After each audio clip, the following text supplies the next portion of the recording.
Thank you for joining us, Stan. Really appreciate your time. Yeah, no worries. Thanks for having us on. So we'll dive straight in with the first one. So first of all, I want you to tell us briefly about your playing days, your career playing wise. Okay, yeah. So I started off at my sort of local grassroots sort of side, which was a team called Asbury United actually at the time, and it wasn't, it didn't go through the youth sections there. It was just actually created by one of the sort of parents whose sort of kid played as well, and so I started off there, and it actually sort of didn't have a side for my sort of age group, so I ended up starting and playing sort of a year above myself. So sort of then carried on sort of for the couple of years sort of after that, and coming through the age groups and things. So yeah, originally started off obviously there, and then my family actually moved over to sort of near Wickham way, and they ended up sort of playing again for a grassroots sort of side over there, and that was actually run by my uncle. So he ran the side, and again that was playing with sort of children that were a year above myself and things. And so in a way that was sort of good, because it gave me a good sort of grounding, and playing against players that are a little bit physically stronger than you and a little bit quicker than you, sort of it gave me a good grounding as to where I could sort of possibly go.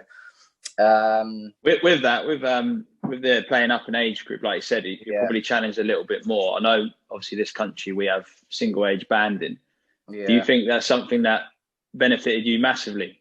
Yeah, I think so, because it just it gets you, I think it gets you ready for the sort of the physical element, and it makes you think sort of a little bit quicker, as I said, because the players were physically sort of stronger and they were bigger than you. Yeah, I knew that I couldn't sort of compete sort of physically, so it was almost then another way, right? I know I can't compete with that, but can I be a little bit quicker in the mind, sort of as I get the ball? I know what I want to try and do. Can I see something before they might sort of see a pass and things? I think that did help me definitely with my sort of development. And everyone's different. It might not help sort of some people.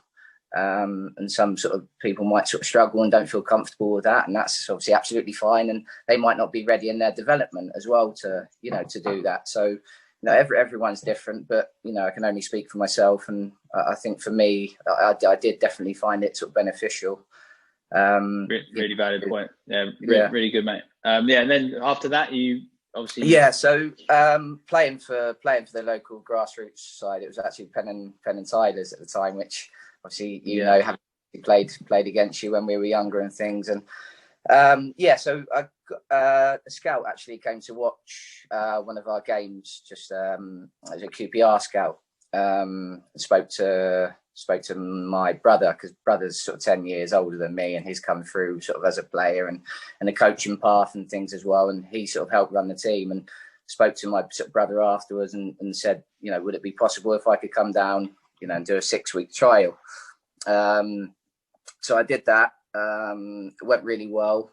But at the same time, I had a phone call from Reading, and I think they had been to watch as well, and sort of said, would I like to come down and trial there? And it was a little bit sort of difficult, because I was obviously training with sort of QPR at the time, and I didn't want to sort of I can play obviously for both and things, so it became a little bit difficult. But basically at the end of the 6-week period, QPR offered me a sort of a contract, which was obviously great, and I was really obviously appreciative. But at the same time, I was then training with Reading, because it worked out that they trained on sort of different days and things, so I could sort of get away with doing a little bit of both, if you like.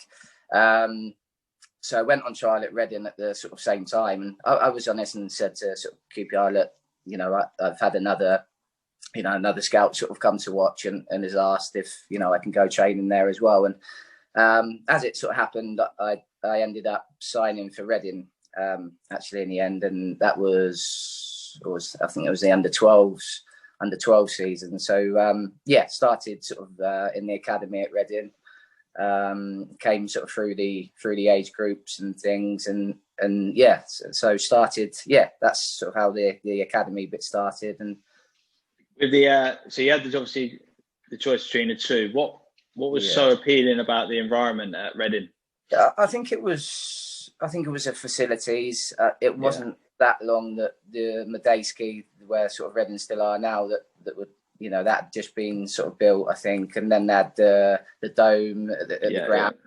They were just buying, I think, a new training ground at the time, and I just got the feel that, you know, it felt sort of right for me. I had a great time at sort of QPR, and the sort of lads and that there were brilliant. It was nothing sort of against, you know, nothing against them at all, but it was just the fact of the, you know, I guess I got pulled in with the facilities and things like that. I thought, oh, you know, it might be a good chance to sort of progress here. So, yeah, that was the reason behind it. Good stuff. So yeah, came through the sort of age group then, just to give sort of people a little bit of an insight, and sort of young players that might be sort of listening as well. So it got to the under 14 sort of season, obviously coming through, done the 12s, done the 13s. And we used to have sort of regular about 6 to 8 week sort of meetings where sort of parents and things would go in with you, and they'd discuss, you know, sort of how you're doing and what they think you're doing well, what you think you sort of can improve on.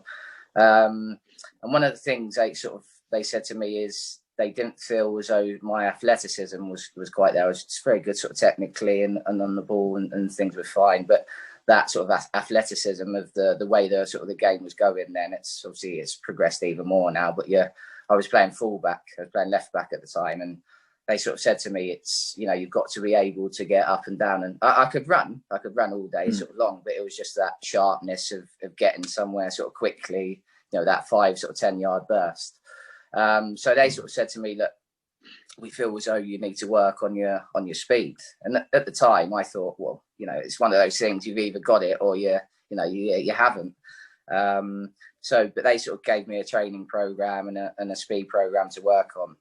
And I've got to say that after it's probably about 3 months, obviously it takes a while. It's not just going to obviously come sudden, but I went away and worked on, they sort of gave me, as I said, they gave me a program to work on, and went away and worked on it. And after sort of 3-4 months, I noticed in myself a sort of a difference. You know, it wasn't, obviously it didn't suddenly turn into Usain Bolt or anything like that, but it was just that, obviously that burst and being able to get somewhere a little bit quicker, and, you know, making sure the wide player didn't sort of get past me, and I was able to, you know, join in a little bit more and things. So, you know, if somebody says to you, you know, that you've got to work on something, you know, if you do that and you're persistent with it, you know, you can sort of, it will help you, and it will help you within your sort of development as you're growing up.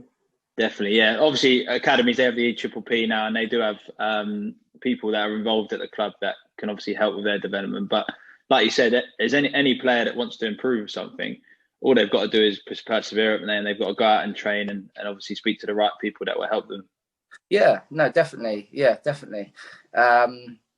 So I went away and sort of did that, and they sort of gave me sort of good sort of feedback and as to what I was doing. And so went through the under 15 season, and again, obviously after those meetings, I was sort of got the impression that they sort of said to me, look, you're doing really well, and just sort of keep doing what you're doing, and you know, and we'll see sort of how you go. So I went through the under 15 season sort of fine. Then it came obviously to the under 16 season, where they obviously make the decisions, you know, after that under 16 season of, you know, if you're going to get a scholar or, you know, YTS, whatever you want to call it.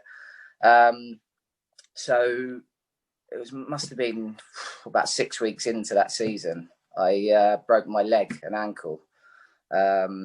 And it was a nothing sort of, I was just running with the ball, and the lads come from the side of me and won the ball, and obviously took a little bit myself as well. So, you know, it was nothing malicious in it. But ended up obviously breaking the leg and ankle, and I was out for about a year with that. So having made, obviously got myself into that position at the end of the sort of midway through that sort of under 16 season, we obviously all went in, and, you know, they made the decisions on us and things. And I thought they were going to say to me at the time, look, you know, we'll give you 3 to 6 months or whatever, when you get yourself, you know, when we help you with your rehab and you get yourself sort of fully fit, then, you know, we'll get you sort of back in, and we'll have you on a sort of non-contract and see sort of how you go from there or whatever. Yeah. But they sort of said to me, look, some sort of people were saying yes, some people were sort of saying no, but unfortunately for you, the the people that are saying no are the ones that are making the decision. Wow.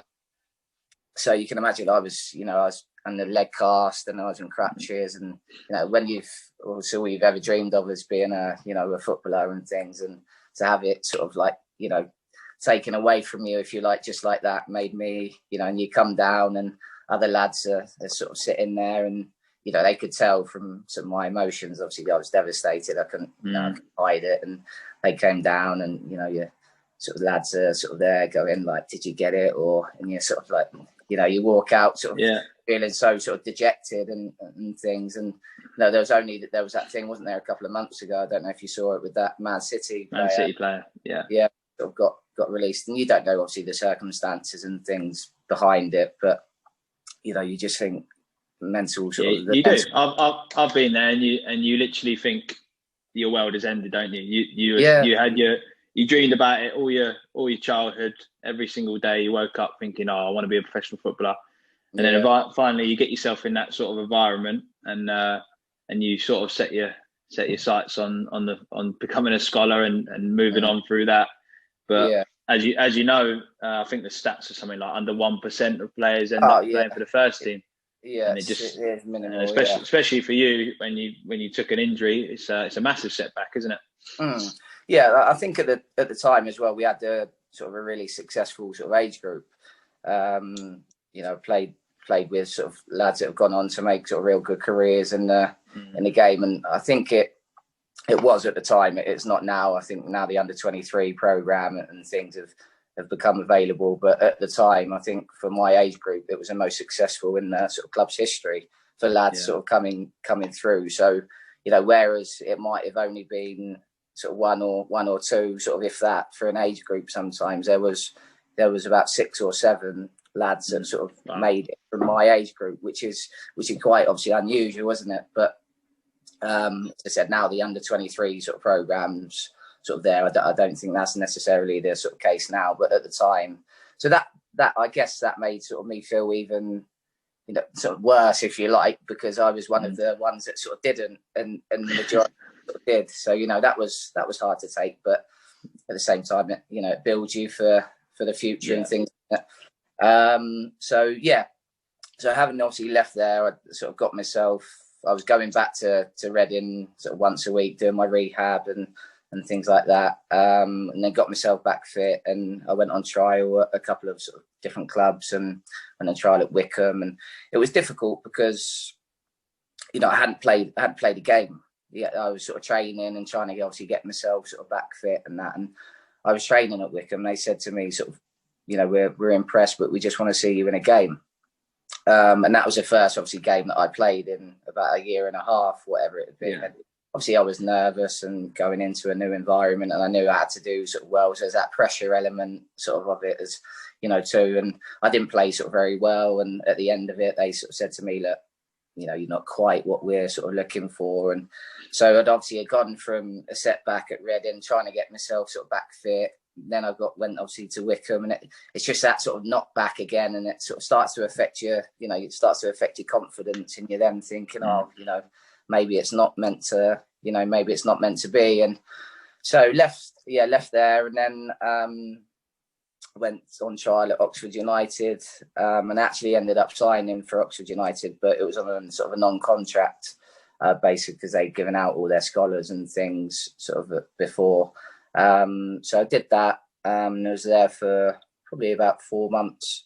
But just going into that environment, I just didn't really settle. And I thought, like the lads, I don't know whether it was because I started my coaching. So I should have said I started my coaching journey after my trial at Wickham sort of didn't work out. So I started off doing sort of after school clubs in schools, and I was doing an MVQ program, like football program at the time. And then so I went on trial at Oxford, but I was going in on a Friday, and then playing the youth team games on a Saturday.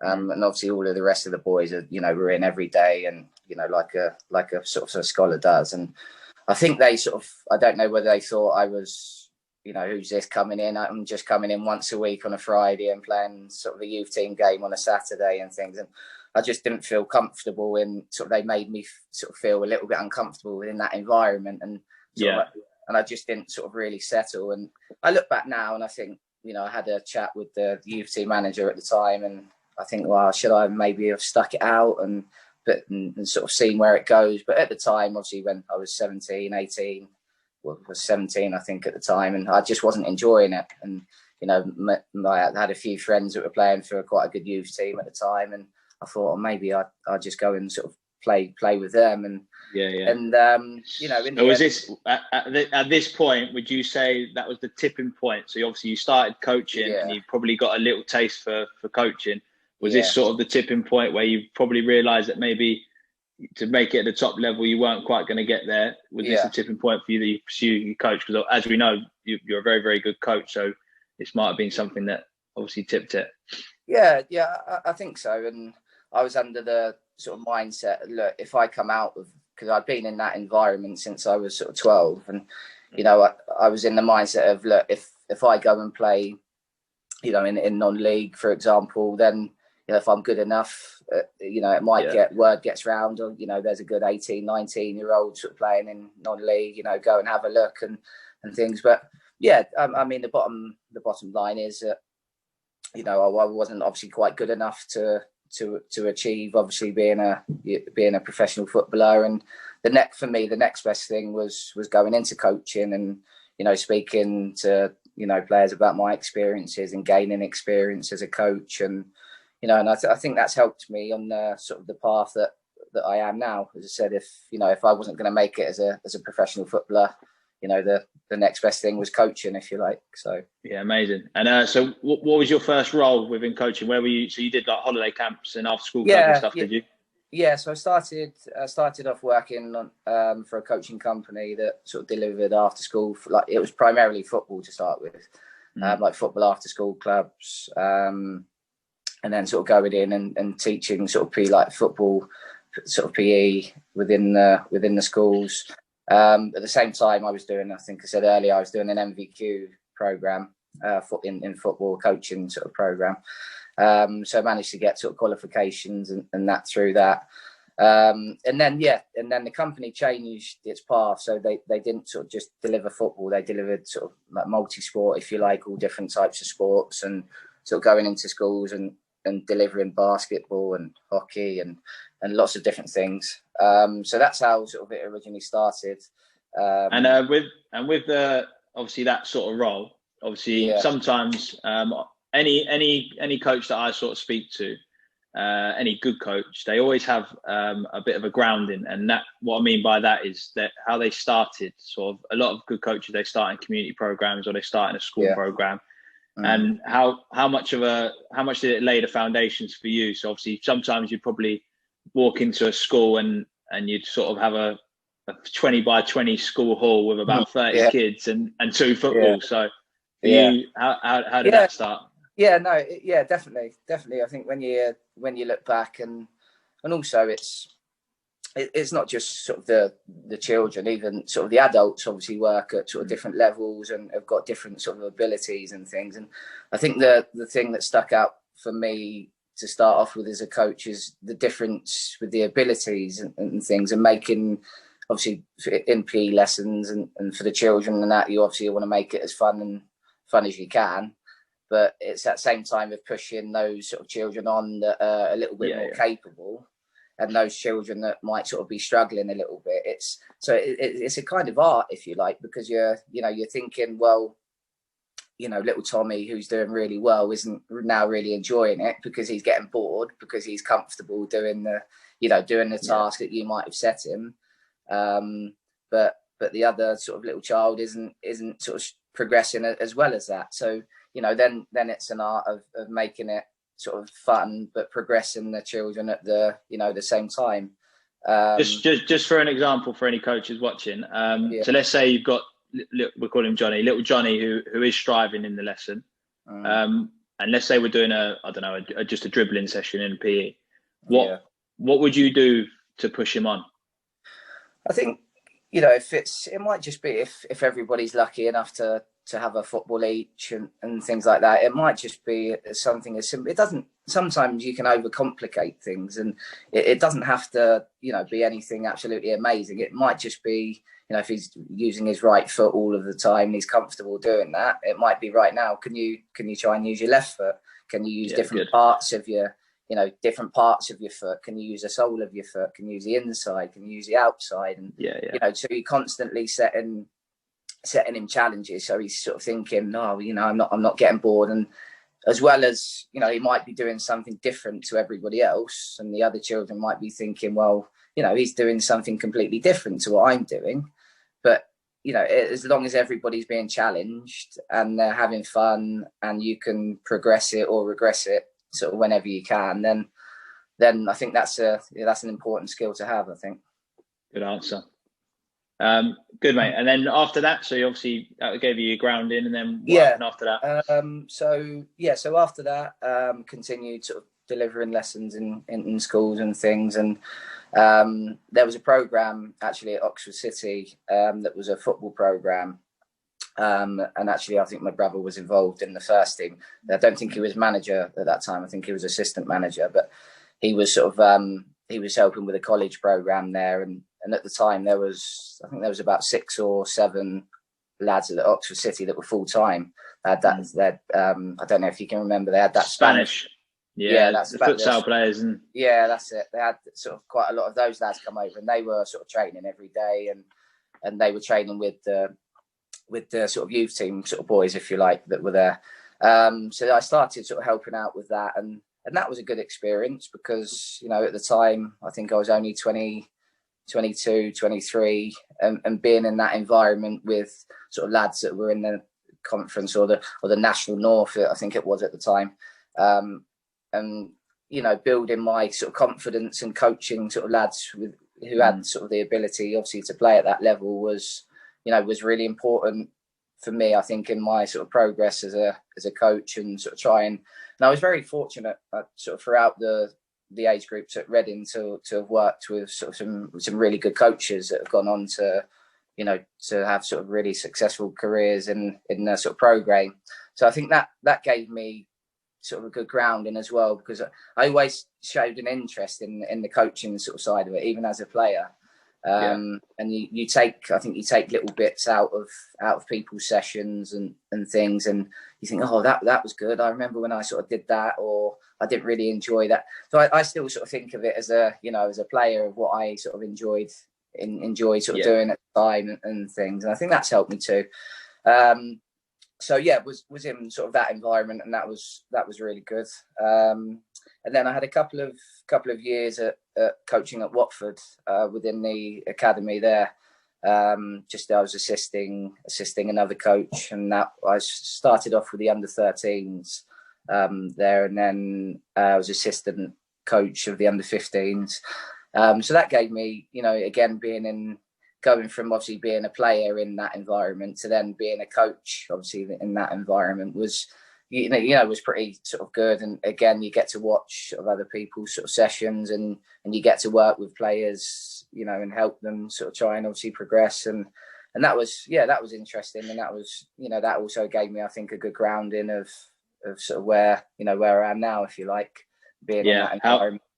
So obviously moving through those roles, you've got a really good contrast of roles there, especially in your early days. You've sort of worked with all different ages, all the way up to obviously senior football. How does your behaviours change with each age group? So obviously you've got the foundation and probably kids that just want to pick their nose and roll around on the floor, and then obviously the under-13s. You are generally dealing with some very, very good under-13 players. As you know, you're going to an academy session.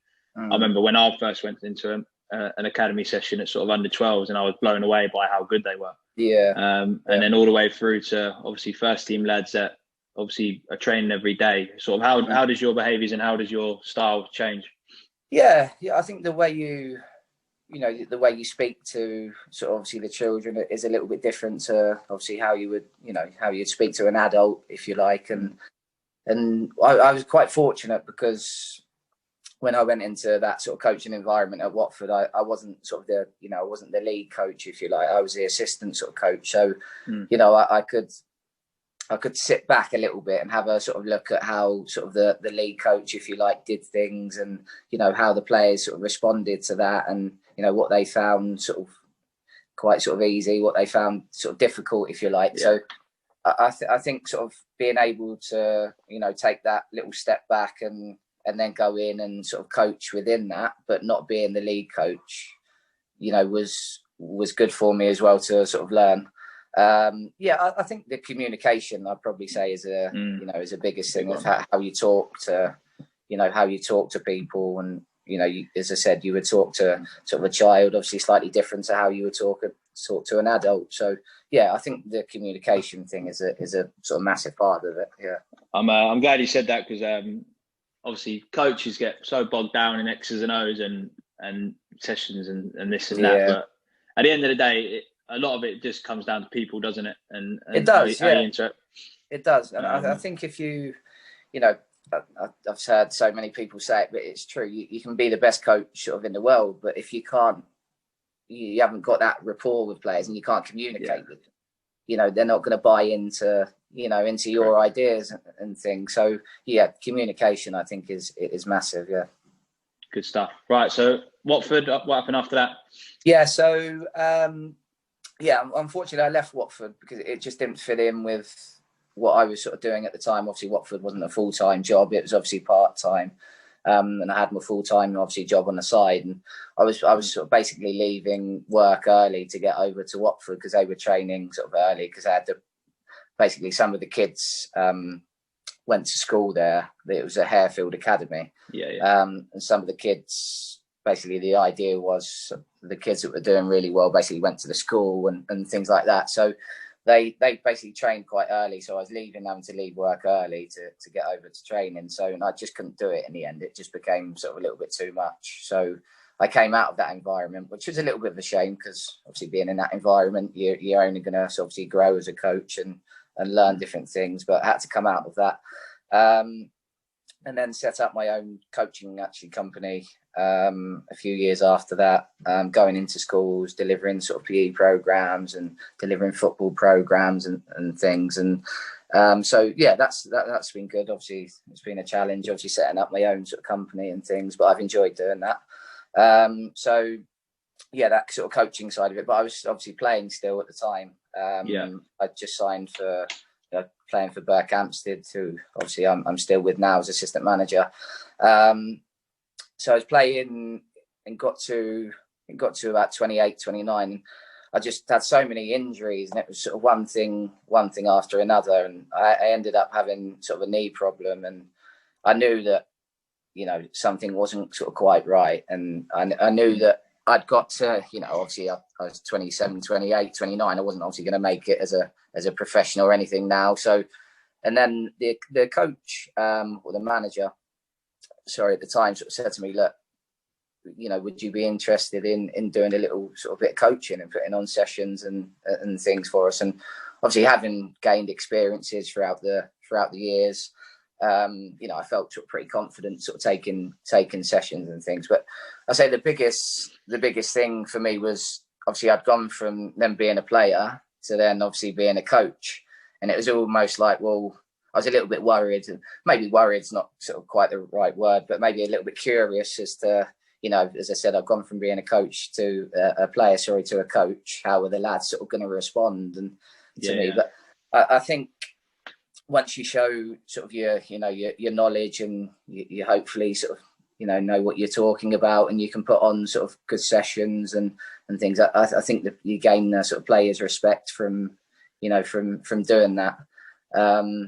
Especially at Berkhamsted, you had a real good environment, didn't you? You had two good managers, and the players were obviously all on the same page. I suppose that helped, didn't it?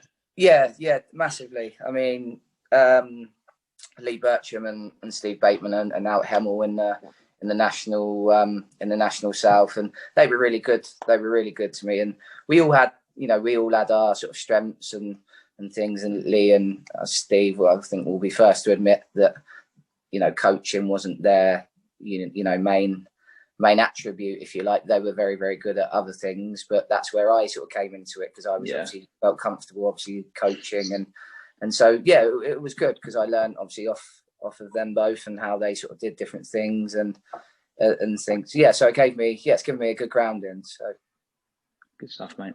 Good. Yeah. And then we're going to move on. So we're going to talk about Berkhamsted a little bit and just the environment at Berkhamsted for the players. So how important is it to set a good environment for the players to obviously express themselves and do what they're good at? It is. It is massive. But I think at the same time, you've got to, as much as you want to create a professional environment and things for the players, I think you've got to also understand the level that you're at as well. It's not, as much as you try to do things sort of professionally and things, it's not a professional football club. And the lads have got their own sort of, football is a little bit of a hobby for some lads want to progress, sort of the younger lads want to play obviously as high as they can and things. So yeah, I mean, now we've got all the games are videoed, which is good because obviously you can show players sort of little clips and things and sometimes what it's like. I did it as a player. You might have a manager sort of tell you something and you're thinking, I didn't think I sort of did that, and then, but if you can show them on a clip or whatever it might be, they're there and they're able to see that, so there's no hiding place, if you like, which is good. And I think it's good for not only that, it's, it might be for the players, a certain attribute that they need to do a little bit better, but also, look, you can show them a clip when you, as a wide player, for example, do you remember when you skipped past that lad and what did you do there? That was brilliant, so it's not also used for... It's powerful, isn't it? It is powerful. The clubs I've been at that have used it, I've probably improved my game through that season, and often when I'm not showed anything and I'm not giving any feedback, I'll sort of stand still and think I'm doing the right things all the time. It is powerful, isn't it? Yeah, it is definitely.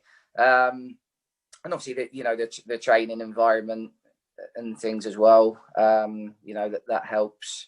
But so we do try and create a professional environment, and it's important that the lads are on time for training and match days and things like that, and hopefully they prepare properly and they don't go out on a Friday night and things like that. But you can obviously only do so, that's then down to the players and things to take responsibility for themselves. But we do try and create a professional environment, but as well, obviously understanding the level that we're at. Yeah, I've seen that. I've seen, especially at non-league, obviously players go to work.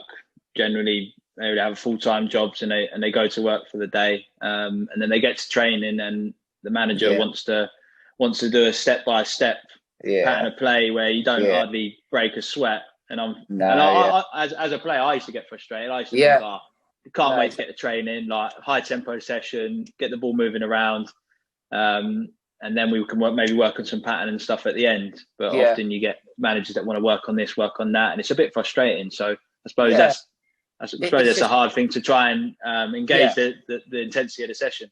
Yeah, and I think it's finding exactly that. It's finding that sort of balance. I think as you might have seen something at the weekend that maybe you thought you could do a little bit better, and you can work on that within training. But at the same time, if the lads are stood round for half an hour for an hour's session, that's half an hour of the session gone. You might be working on set pieces, for example. But if you can, like you say, the lads have been at work all day, and do they want to stand still for half an hour? Doing set pieces, probably not. I wouldn't as a player. And as I said, I still sort of think of it on the both sides and what I sort of like doing. And don't get me wrong, obviously, if conceding set piece after set piece and things, it's got to be worked on. But it's just obviously finding that balance of getting the sort of session right for the players. Yeah, good stuff. And good. Next one. So we're just going to talk about managing players. So obviously. You are going to get players that are performing very well and they're going to be consistent. And then you're going to get players that dip in form. As a management team, is it something that you all sort of try and dip in with, or is there a manager that takes reins of that? Yeah, I think as, obviously as an assistant manager, I'm not the manager. So, it's important that you don't obviously undermine the manager. At the end of the day, the manager's a manager. You're there to obviously to assist him and things. So, I think if the manager is happy with you sort of communicating with the players and you're all sort of singing off the singing off the same hymn sheet, if you like. The manager's not saying one thing and I'm sort of saying something completely different, and the players are going, well, what you're saying one thing, the manager's saying something totally different, so it doesn't work. So it's important that you're both singing off the same sort of hymn sheet, if you like. And also players now respond to sort of different ways of communicating, and you might be in a changing room and somebody might respond quite well to a bit of a bollocking, if you like, and other players sort of don't, and you go out and think, oh, maybe that wasn't the right way to speak to that player because they don't respond to. So that side of it as well is important, because everybody's different. Some lads like an arm around their shoulder and to be sort of told, how great they are, if you like. That's me, mate. It's true though, isn't it? It's true. It's true. Yeah. And then other players respond to a little bit of a bollocking to get themselves going. And with the arm around the shoulder thing, I don't think, it's just different styles, and there's nothing wrong with that. That's again throwing it back to people. If you know your players, you know exactly what they like and what they don't like, and how you're going to get the best out of them. Yeah, exactly that. And I think that's where the game's changed a little bit now, because I think people, when there's so much, you watch Monday Night Football, for example, there's so much analysis of things now, and the way football is, and obviously you've got the social media side of it and things. I think there's there's different ways of doing different things, and obviously. Tell you one that made me laugh. I see a video the other day of Barry Fry just absolutely roasting the players in the changing room, and I just think, don't get me wrong, I've seen that app. Obviously, if your performance is really, really bad, and sometimes you do need that kick up the outside, but I don't see it as often anymore. I don't see that hair dryer treatment as often anymore. No, I think there is a place for it.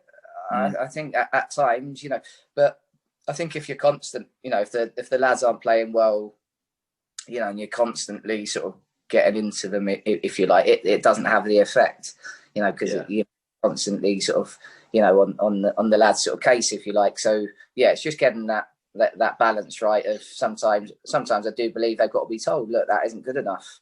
We expect more. And then other times, I suppose you want any player. Don't get me wrong, like, they don't mind being told, but I think sometimes they're just told. They're just told the negative thing without any sort of constructive criticism on how they can maybe improve that. Yeah, exactly. I just find that a lot, especially in first team environments, because it's results. Like you're just told sometimes that you're doing something wrong, but without actually being told how to put it right. I agree.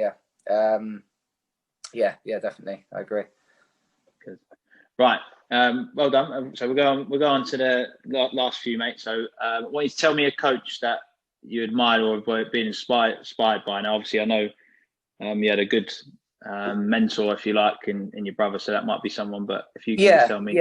Yeah, brother, definitely. Obviously, as I said earlier, there's a 10-year sort of age gap sort of between us, and he's had sort of good grounding as he was a young footballer at Watford, came through sort of the age groups, and it was a YTSA, didn't get a professional contract, and he's gone on a similar sort of path sort of to me, if you like. He then went into coaching and has managed at a sort of a good level and been within sort of a different academy environments. I think he was academy manager at Stevenage for a little bit, and then he went to Watford and done the 12s to 16s and was at Yeovil, was first team coach and things for a little bit. So yeah, definitely I would say some of my sort of coaching methods now are things that I've seen sort of definitely from my brother as well.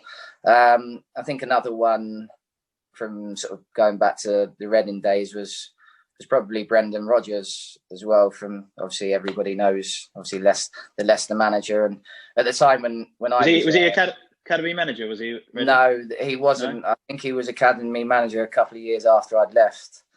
So academy manager at the time was a chap called Nicky Hammond, and I think he went on to work at West Brom and things as well for a little bit. But yeah, so Brendan at the time, I think he was under 18s manager, and I never forget. I was at the ground, and I think I was under 13s, under 14s at the time, and I think a couple of the sort of the managers were in a room, and I went in there for something. I can't remember what it was, but I always remember thinking I sort of went in and he knew my name straight away.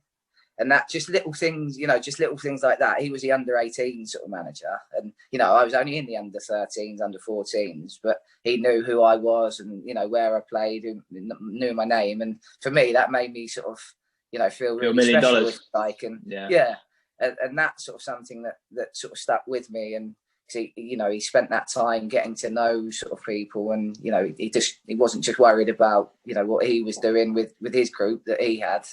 He was sort of, wanted to know everything about sort of individuals and people and things. So that was something that has always sort of stuck with me. And you're not the only one that I've said that about him. And it's no surprise now that I don't know if you saw James Maddison's interview after the game the other day.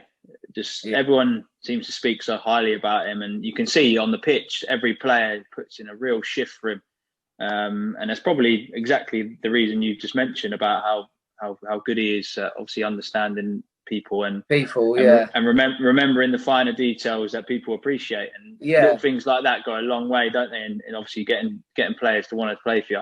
Yeah, massively. And when obviously you see, you keep sort of chats on people to see sort of how they're doing and things. And I think obviously after he was academy manager at Reading, obviously for a little bit, and then I think he went away and went abroad and things and done some studying, and then he went over to Chelsea, I think, didn't he, with Mourinho and worked his way up to, I think he then went to reserve team manager at Chelsea, didn't he, and then got obviously a break at Watford and Swansea and obviously at Liverpool and obviously Leicester now. And you just think, from being in that environment that I saw him at Reading, you can only admire, now where he's, the level that he's got himself to. And definitely, I look up to, because I've obviously been lucky enough to be in that environment. I definitely look up to somebody like that. And I think, why wouldn't you, when somebody's got to obviously the level and that he has. Massive. Good. Right. What advice would you give any young coach wanting to pursue a sort of coaching? I think it's, just get yourself out there and get as much experience as you can, and go and watch games and, study. And as I said, just little things like, there's so much football on at the moment, and just watching as many games as you can, and going out and watching as many live sort of games as you can. And, some people, I've heard some people sort of say before, oh, that's busy, getting yourself. But sometimes, you've got to do that, and there's nothing wrong with that. And I think sometimes there's people that sort of say, oh, he's just sort of being a little bit busy, and it's almost like it sometimes can come across as a little bit of a jealousy sort of type thing. There's nothing wrong with, gaining experience and watching sort of people and getting yourself out there. And so, I think for me would, definitely be going out and gaining as much experience and learning from people, and also sort of studying the game. And if you're taking sessions and things, also, writing down afterwards, how you sort of basically like blogging, I suppose, how the session went, was there things that went really well that the players enjoyed? Was there certain things you maybe thought you sort of didn't do particularly great and the players didn't sort of respond to it? And because you're only, that's how you're going to improve, by, giving yourself sort of critique, if you like, after sessions and things on what worked and what didn't. And I think that will help you, as you're on your coaching journey as well. Brilliant. Excellent. So just for you now, what's your aspirations? Where's the next step for Dan? I think, continue. You can never stop learning. I think continue to sort of learn off different people and watch sort of different things. And what I'd like to do is try and get my sort of self into, environment where I can go and watch sort of professional teams sort of train and things. I think that's important, and that will help you with your sort of development. And I've got lucky enough to have got a couple of contacts that I might sort of be able to go and do that. So that's something, obviously at the moment it's difficult with the COVID situation, but it's something that I'm definitely interested in doing, because I think that will can only help you, can't it? And management, would you like to step into the shoes of a management? Or yeah, potentially. But also, you know, obviously as you get a little bit older, I've got my obviously business now, so you know, as much as we all love football, you know, the business obviously has to come first, because you know that's the income, if you like. You know, we almost do the, you know, the level that we're at. Sometimes we almost do the football as a bit of a hobby. If you get some managers are lucky enough, obviously, to get coaches are lucky enough to get paid for doing what they're doing. Others obviously aren't. So yeah, I mean, I'm ambitious and I want to obviously try and get as high as I can. But you know, learning is massive. So continue to learn and see where sort of that takes me, if you like. Good stuff. Right, I've got one more question for you. So obviously there's lots of talk about philosophy and stuff for coaches, and there's lots of talk about it in the FA courses and stuff like that. But what does a Dan Jones team look like? So what type of style? Yeah, I think you've got to have an identity. I think and you've got to have the players obviously to buy into that. You know, I'm all for sort of playing through the thirds and things like that. But again, at the same time, lots of things dictate to that. You know, at our level, you go to places and the pitches aren't great. And, you know, if you're asking lads to sort of be popping it about, you know, it's difficult. So I think you've got to be flexible and adaptable to different situations. But I'd probably say, you know, without the ball, I like energy, high intensity, and trying to win the ball back quickly. You know, obviously it's better to have the ball than not have it, isn't it? So yeah, I would say sort of a high press, trying to get in, sort of being aggressive, trying to sort of get into sort of people's sort of faces, if you like, and disrupt sort of their sort of fluidity. And then with the ball, I would say, you know, obviously in an ideal world, you want to sort of try and play through the thirds, and you know, if you can complete 30 passes and then end up sticking it in the top corner, you know, it's everybody's dream, isn't it? But I think the Berkhamsted faithful will love that one, would they? Yeah, but I think you've got to be flexible to the players and things that you've got. You know, it's no good asking, you know, if lads aren't comfortable sort of playing out from the back, for example, then, you know, you're going to come unstuck. So it's also, you know, getting players that are comfortable doing sort of things and playing to players' strengths.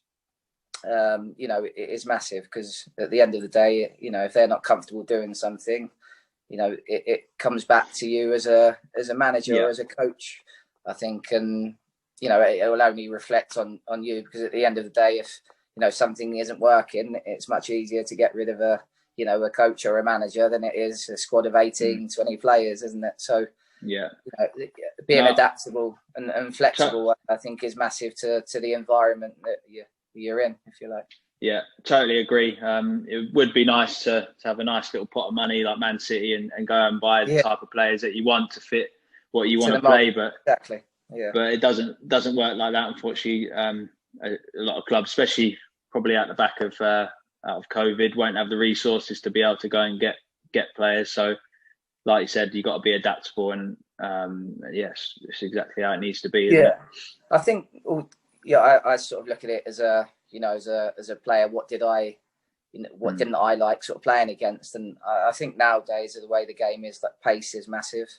I think if you can, you know, if you've got wide players and forwards that are quite dynamic and can get behind and stretch the game, and you know, the pace it's hard to defend against. You know, if somebody's quick and they can get past you if you're a fullback or a centre half. And so, yeah, I think if you can have a little bit of a sort of a pace element to your team as well, you know, I think that will help you. Obviously, there's lots of other elements around that, but you know, pace is a big sort of attribute, I think, nowadays. Yeah. Dan, been a pleasure, mate. Thank you very much for joining us. You're welcome. I'm sure to be, and obviously take care of yourself, and I'll speak to you soon. Yeah, I'll speak to you soon. Cheers, Ad. All the best, mate. Cheers, mate.